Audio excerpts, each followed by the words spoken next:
you brought us for Tuck today? I brought some iced tea, Nest tea of course, because it is the superior one. I will accept brisk sometimes, but if I'm in a mood, I will not. So Nest tea all the way. And then I'm a big fan of all Miss Vicky's. We have the full bag. But yeah, sweet chili and sour cream are my favorite. Yeah, and today we've been blessed with not just the personal size bag, but the well, it's not quite family size, but the big family bag. of one. Family of one bag. So that's what I brought for Tuck today. What's one of your favorite camp memories? As a camper. As a camper. Let's go for it. Okay. First, sorry. You can't say anything. What camp do you go to? I grew up at Camp Sunrise. So. Me too. Yeah. Favorite memory as a camper? Should I chew this? Yeah. This is what it is. It's TUCKTalks. You eat, talk, and you talk. I just have so many little memories of being in the pool or going into dining hall or being in the forest. But I just have so many random little things that I think about. But I think one of my it's so dumb now, but I really wanted to run around the flagpole as a kid. I just thought to be late to dinner and then have everyone sing around the flagpole you must go. And so I intentionally hid underneath my bunk one camp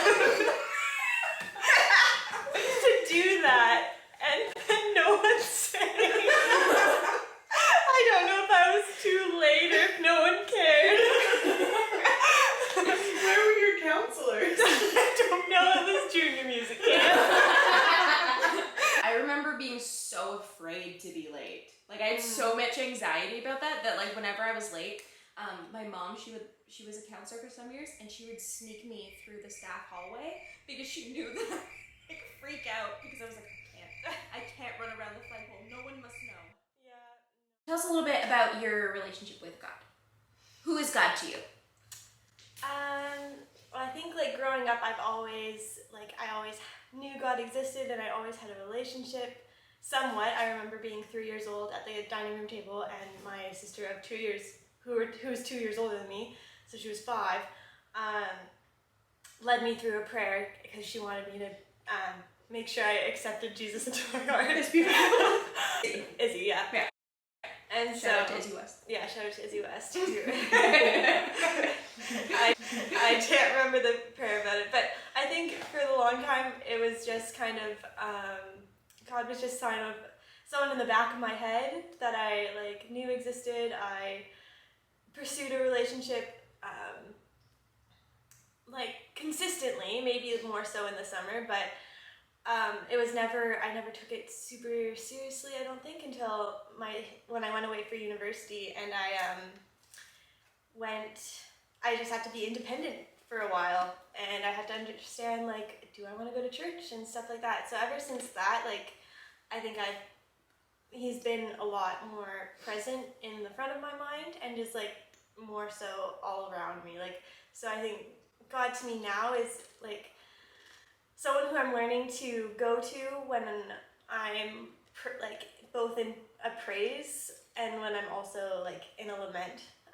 And so I think he's really becoming. And for the children, what does lament mean?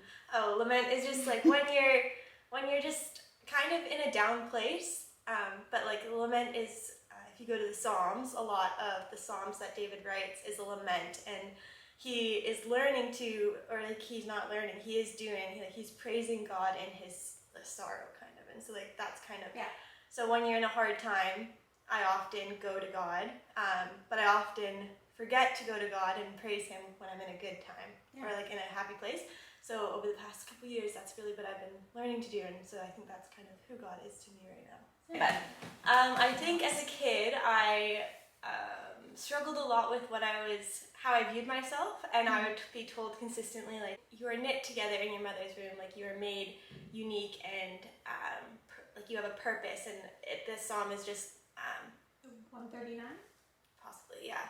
where it's just like saying how unique you are and how God made you special, and how he has a plan for your life. And I would hear that verse, and up until a couple years ago, I would just roll my eyes because I was never in a place where I wanted to hear that. I was told it, I would feel really